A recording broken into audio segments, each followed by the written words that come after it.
Hi, I'm Greg Verga, and I'm running for mayor of the city of Gloucester. I was born and raised here in Gloucester, and I love this city. But you know, simply being born and raised here and loving this city can't be the only reason we elect someone to be our mayor. I'd rather earn your vote because you believe, like I do, that I have the qualities that are going to move our city forward in the coming years and decades. And I'm saying the years and decades because the decisions made by the next mayor are going to outlive their time in office and maybe their time here on earth. So what we need is someone with the right leadership skills, the right listening skills, and trust and integrity. So let me tell you a little bit about my slogan.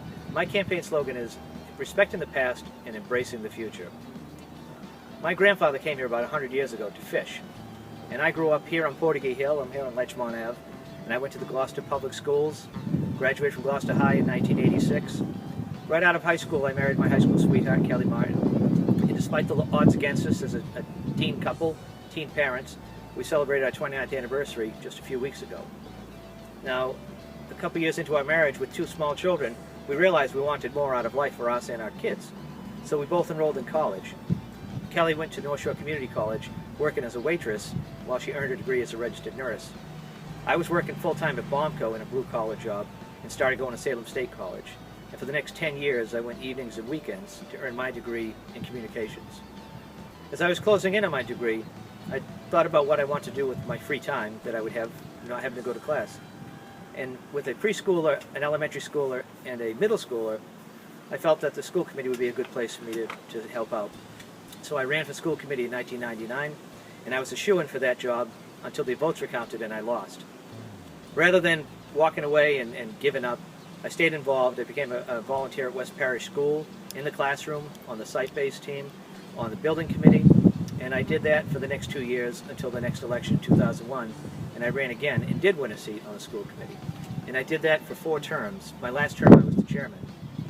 But as I was closing in on that last term while I was chair, I realized there was a lot more I wanted to do to help the community that would be on the scope of a member of the school committee. My kids, the 2 oldest kids, were out of high school. My youngest was halfway through high school. I felt it was time to move on and let some new blood take over on the school committee. So I ran for the Ward 5 seat in West Gloucester, Magnolia, and I did win that seat and did that for 2 terms. This last term I ran for an at-large seat, and that's what I've been doing since. But there are a lot of things beyond the abilities and the realm of a city councilor. So at the end of last year, I decided I would make a run for mayor because I think we have a lot of potential in the city, and I wanted to have more of a hand in helping us set the direction. And that's what we need right now, as I talked about. We need leadership skills. And the good thing about this election is 3 of us served on the city council for a period of 5 years at the same time. So it's very easy to find our record and compare apples to apples to see exactly what our voting record was and exactly what our activity level was as members of the city council. For example, we have things called city council orders. And over that 5-year period, I had more city council orders than the other 2 combined. They could be something as mundane as a yield sign or something as major as a new ordinance that has citywide implications for years to come. And I was never afraid to take on the more controversial issues just because it might not be good for me politically. Things like putting Fuller School on the ballot, the dog ordinance, the list goes on and on.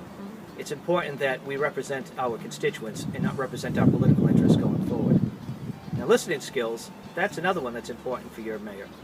All my time on the city council and school committee, I push for more public input and transparency. For instance, we had several public hearings while I was on the city council that I insisted on. Most recently, we had the water debt shift. It was very controversial. Before it came through the city council, this major change to our policy, I pushed for a special city council public hearing to handle that, which we did. After people got their actual water bills and realized that it wasn't quite what they had signed up for, I pushed for another public hearing and created an ordinance that passed that now requires the council to have a special one-item meeting just to cover that public hearing before someone proposes that again. As I mentioned, Fuller School, I pushed to get that on the ballot twice, 2011 and in 2013, to get public input on what they want to do with the school. Fluoride, that's been a big issue for the last several months. That came through us for a discussion, and I said, we need to let the public weigh in on this before we make any major decisions. I pushed to get that on the ballot. So it's important that our mayor is listening to the public and helping us to have some progress so we can move the city ahead. Now, as far as trust and integrity, as your mayor, you know that you can count on me to say what I mean and mean what I say. I will be a proactive mayor working in the best interest of our city, not in my personal best interest or in the best interest of close friends.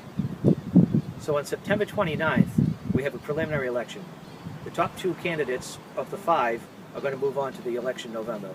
So I would really appreciate your support, your consideration, and your vote on September 29th. Thank you very much.